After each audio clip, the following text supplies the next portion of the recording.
Order! Order! You are an incorrigible delinquent at times. Behave yourself, man!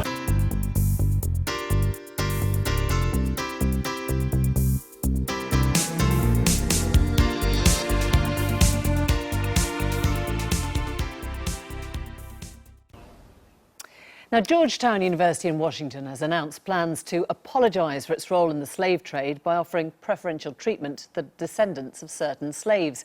In 1838, nearly 300 men, women and children were sold by the institution to clear the college's debts. Now it wants to redress the past in the form of help with admissions of their descendants, the same kind offered to children of alumni. Here's how a Georgetown president announced the move. We will offer a mass of reconciliation in which we will seek forgiveness for our participation in the institution of slavery and specifically for the sale of 272 children, women, and men. Other US schools, including Harvard and Virginia, have acknowledged the debt they owe to slavery, but Georgetown is thought to be the first to attempt practical amends. Is this the right way to go about redressing such historical wrongs? Joining us now are the historian David Olusoga and the writer Harry Mount. And a warm welcome to both of you. Does this work? Does this make you think, David, that something is actually being done to correct past wrongs? This is an incredible step. This is the bravest thing, the most forward-thinking thing that an American institution has done, and it's partly able to do it because the records are so good.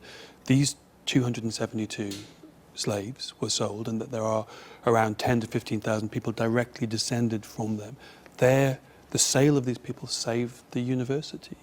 They gave, or involuntarily, the money produced from that sale is why Georgetown's still there. Now, if somebody had written a cheque in 1834 for the money, I'm sure his children would be automatically welcomed into Georgetown.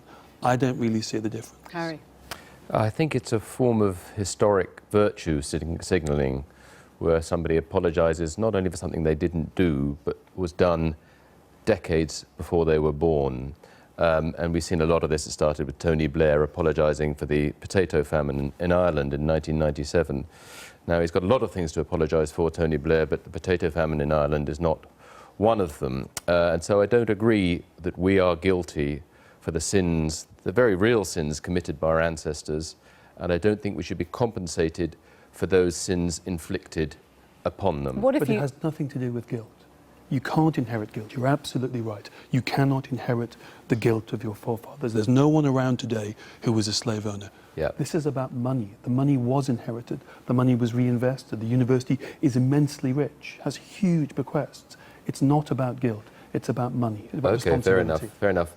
The second thing is it's fair enough to offer scholarships. I think fundamentally it is terrible in Britain or America to offer lowered acceptance or admission standards to universities. What they're saying on that, and they're not offering scholarships. What they're offering is exactly the same thing they offer to somebody whose parents or grandparents or great-grandparents attended that university or were a faculty member. If you do believe it's they're about money, offering a better chance of getting into the university. I disagree. And they offer lots and lots of people. And I disagree with that as well. I disagree with the idea that just because your ancestors are alumni, you should have easier access to university. That's part of the American system. All they're doing maybe, but is they're extending it. I condemn it for both groups. David, just unpick that for a second, because if you think this is about money, it is about the inherited wealth, is that the right gesture? I mean, why don't they, if they've got these great records, pay out the descendants of everyone who they sold or they trafficked instead of trying to create a system of admissions? I think one of the things that slavery did, one of the many negative effects of slavery and the racism that underpinned it, was that it prevented African Americans from accumulating generation upon generation the sort of wealth and property and land that many other people in America were able to accumulate. African Americans struggle in many cases to attend university, and one of the ways of redressing these things is further higher education. So you have an institution that was financially saved by the sale of slaves and is perfectly placed to help the descendants of those people by being a university. So how far would you hold out against that principle? I mean, if it came down to the restitution of stolen Nazi artworks, whatever, would you say those shouldn't be returned? Are you saying that's just an apology, or it's something that... I think it's hard to come up with a precise date, but you could say, as a starting point, within living memory. So I thought it's perfectly acceptable for David Cameron to apologise for Bloody Sunday in 1972. There are people who survived that day. They're the descendants of those, the children of those who were killed. There's a stage where you go too far back in history that I don't think one's own difficulties in life can be ascribed back to a particular horror. Of course, slavery is completely disgusting, inflicted on your ancestors. History is full of disgusting behaviour by disgusting people.